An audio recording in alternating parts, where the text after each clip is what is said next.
O nosso objetivo é encontrar os triângulos de potência das fontes de corrente e de tensão. Para isso, a gente vai precisar das informações de tensão e corrente em ambas as fontes, né? A gente já calculou que as correntes de malha I1 e I2, né, são dadas por I1 é o valor da própria fonte de corrente, 2 fase 30 graus amperes, e o I2, né, com esse sentido, é 3,2 fase menos 65,2 amperes.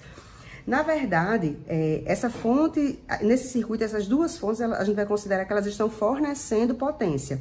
Se essa fonte está fornecendo potência, então o sentido real para ela, da corrente, é subindo aqui, ou seja, o contrário do que está aqui marcado para I2.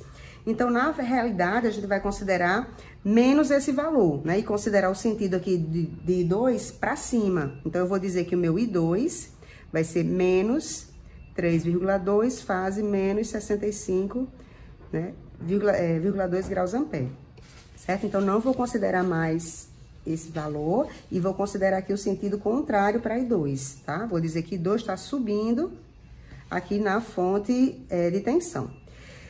Só que é estranho a gente deixar um vetor, um fasor escrito dessa forma, tá? O I2 é menos 32 fase menos 65,2 graus. Por quê? Porque eu tô dizendo aqui que o módulo é um valor negativo. Isso é um pouco incoerente, né?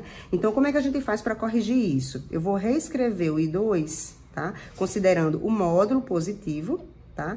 E a fase, eu vou fazer a compensação do sinal, né? Quando eu pego um vetor, um fasor, e multiplico ele por menos 1, na verdade, eu tô fazendo uma rotação de 180 graus nele, né? Eu tô rebatendo esse vetor, esse fasor, né? 180 graus. Então, quando eu compensar aqui, isso vai me dar um ângulo de 114,8 graus amperes. Então, a gente vai considerar esse valor aqui para I2 e o sentido dele sendo, passando aqui na fonte de tensão, do menos para o mais.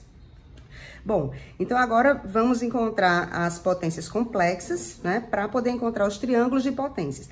Existe outras maneiras de resolver isso, né, de achar esse triângulo, mas eu vou optar por encontrar a potência complexa. Então, eu vou começar pela fonte de tensão. Na fonte de tensão, a minha potência complexa, a expressão vai ser fasor de tensão vezes o fasor de corrente conjugado, né? Então, na fonte de tensão, o valor da tensão é o próprio valor da fonte, que é 8 fase 45 graus. O valor de corrente é I2, que é 3,2 fase 114,8, né? A corrente que passa pela fonte, só que aqui é o conjugado. Então, aqui vai ficar 3,2 e eu vou multiplicar por menos 1 a fase, né? O conjugado. Certo? Então, isso aqui, né, vai nos dar um valor de 25,6 fase menos 69,8 graus volt-ampere. Então, isso aqui é a tensão, a potência complexa para a fonte de tensão.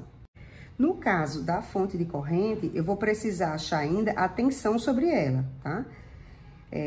A gente conhece a corrente, né? E para que essa fonte esteja fornecendo potência, né? Então, a minha tensão da fonte de corrente, eu vou chamar de VI, né? Ela tem de ter essa polaridade. Então, eu já conheço a corrente que passa nesse resistor de 3 ohms, né? Nessa impedância, já que ela está em série com a fonte. Conheço a corrente que passa nessa impedância e sei a tensão aqui da fonte. Então, eu consigo percorrer essa malha mais externa e achar qual é a tensão, né, sobre a fonte, tá? Então, eu vou ficar com V, né? Aí, vai ficar menos 3, a corrente que passa aqui, né, é 2 fase 30 graus.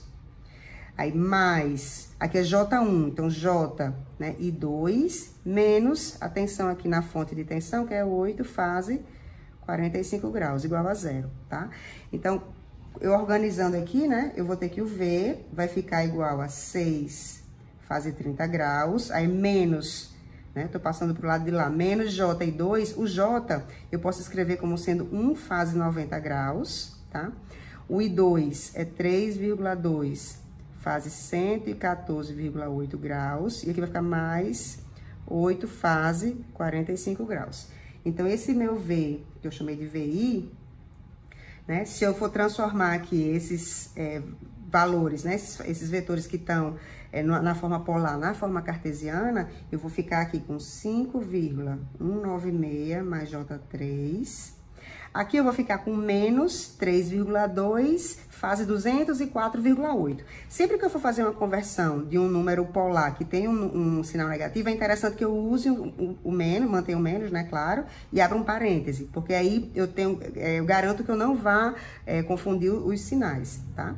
Então, quando eu fizer essa conversão, né, do 3,2, fase 200 e 4,8, isso vai me dar menos 2,9, menos J, 1,34, mais, aí o 8 fase 45, ele vira 5,66, mais J, 5,66.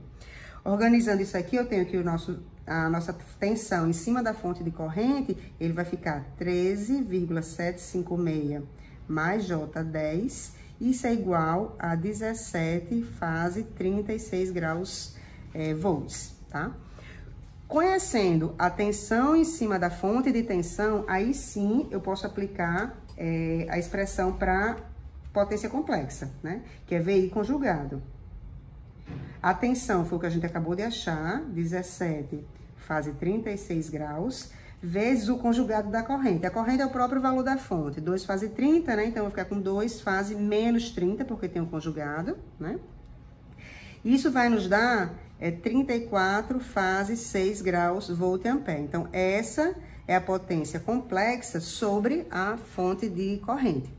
Se eu transformar direto essas potências complexas, tanto da fonte de corrente quanto da fonte de tensão, em real e imaginário, a gente já vai ter direto, né, a parte real, que é a potência ativa, e a parte imaginária, que é a potência complexa.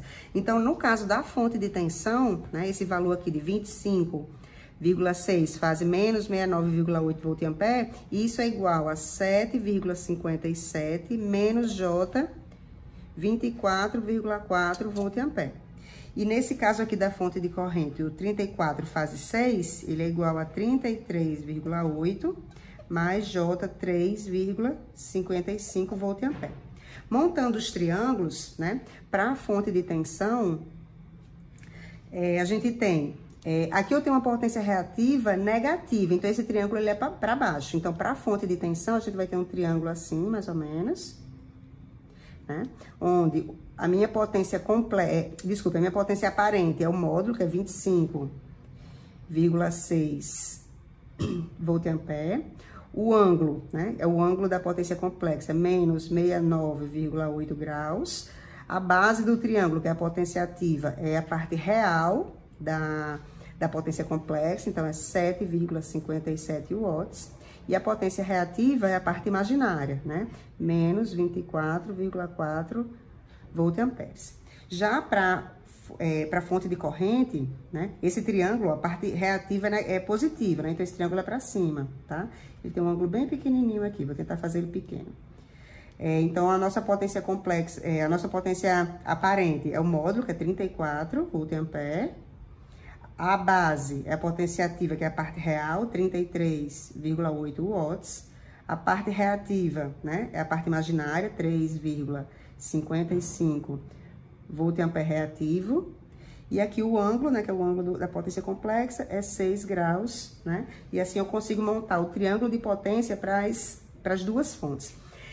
Eu estou considerando que as duas fontes estão fornecendo potência. Então, se eu quiser a potência total fornecida, bastava que eu somasse as duas potências complexas. Ou seja, eu podia somar parte real com parte real, parte imaginária com parte imaginária. E aí eu teria o meu novo triângulo de potências, que seria o resultado da potência total fornecida ao circuito. Então, se eu somasse esses dois, né, eu ia ter um triângulo, né?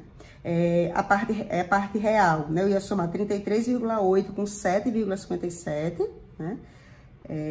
Eu continuaria aqui com a parte imaginária negativa, então ele seria para baixo. Então, eu teria aqui a minha parte real, esse 7,57 com 33,8, isso vai ficar 41,37 watts, né? A parte imaginária, né? Eu ia somar menos 24,4 mais 3,55. Isso vai dar menos 20,85, né? Volt-ampere reativo. E a hipotenusa, né? Que seria a nossa potência aparente. Eu teria de calcular, mas fazendo essa conta aqui por Pitágoras, né? Ela dá 46 26,33 volt-ampere. E esse ângulo aqui, né, ele é menos 26,75 graus. Tá? Então, é assim que a gente encontraria os triângulos de potências, né, para a fonte de tensão e para a fonte de corrente. E se a gente quisesse a potência total fornecida, né, bastaria somar vetorialmente, né, as duas potências complexas.